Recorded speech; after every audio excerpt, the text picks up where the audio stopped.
If you've seen our other videos, you've seen us use our Tether card, and we've actually teased and talked about it a little bit on our prior videos. It's a real crucial step and important part of our workflow here at Lumiture Media.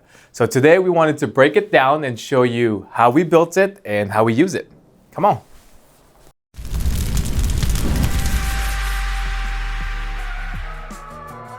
The Tether card lives inside our cage. And if I can just find the right keys. And it's over here. It's a bit messy in the cage right now because it's always a work in progress. We always say that, I feel like, on every video. But yeah, here it is. So let's roll it out. So to start off, we have hand sanitizer, because COVID. And here we have the monitor here on this swivel arm. We made sure we got like a pretty lightweight monitor and it's color calibrated and all that jazz. But the main important piece is down here actually.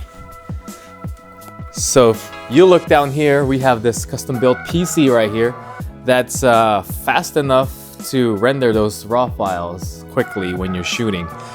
We can attach the exact specs to that in the description, as well as any other things we might mention here.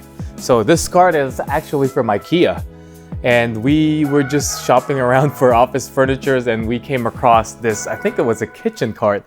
But the thing we did here is, if you can see the shelves right here, they're flipped upside down. So the top is actually supposed to be the bottom part right here. But we needed something with a lip so that lenses or accessories don't fall off. So what we did is we flipped all the shelves upside down, and that kind of worked for us. And up top here, we used just a little piece of carpet right here to kind of cover it and make a nice smooth surface. So let's plug it in.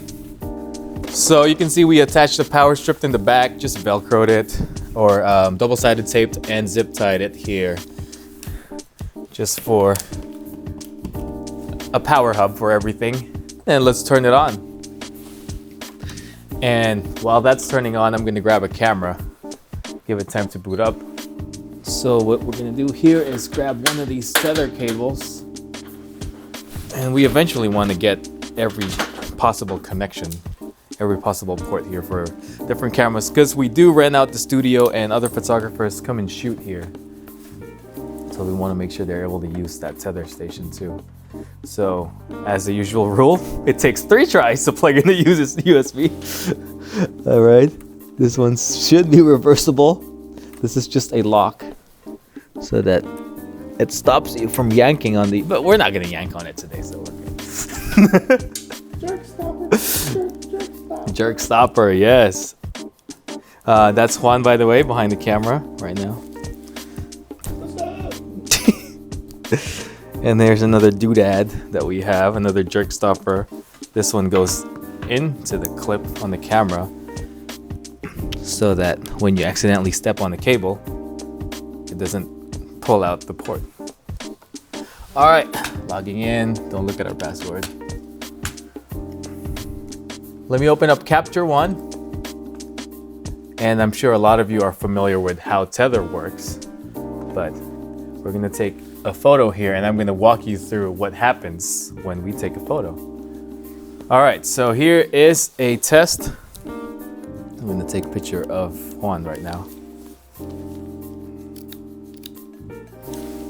Here we go. All right, you can see that was pretty responsive, right? Not too bad. And it's not the fastest, but when I tell you that all of this is happening wirelessly, and this is all directly saved to the server, then you can see how that actually is quite impressive, right? So these are full-on raw files right now.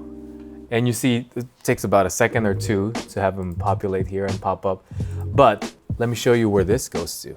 You can see that there is a 28 terabyte server right there that holds all of our files here on the Tether card. And that is going straight to there. So that server is connected locally here in our local network. and it's accessible by all of our computers. So after we shoot, we're ready to edit them and import them straight to Lightroom, whether we're working on a computer over there in my office or a computer in Juan's office, or pretty much anywhere there's an Ethernet port. So let me show you where that just went right here. Tether card right here. That's our session right now.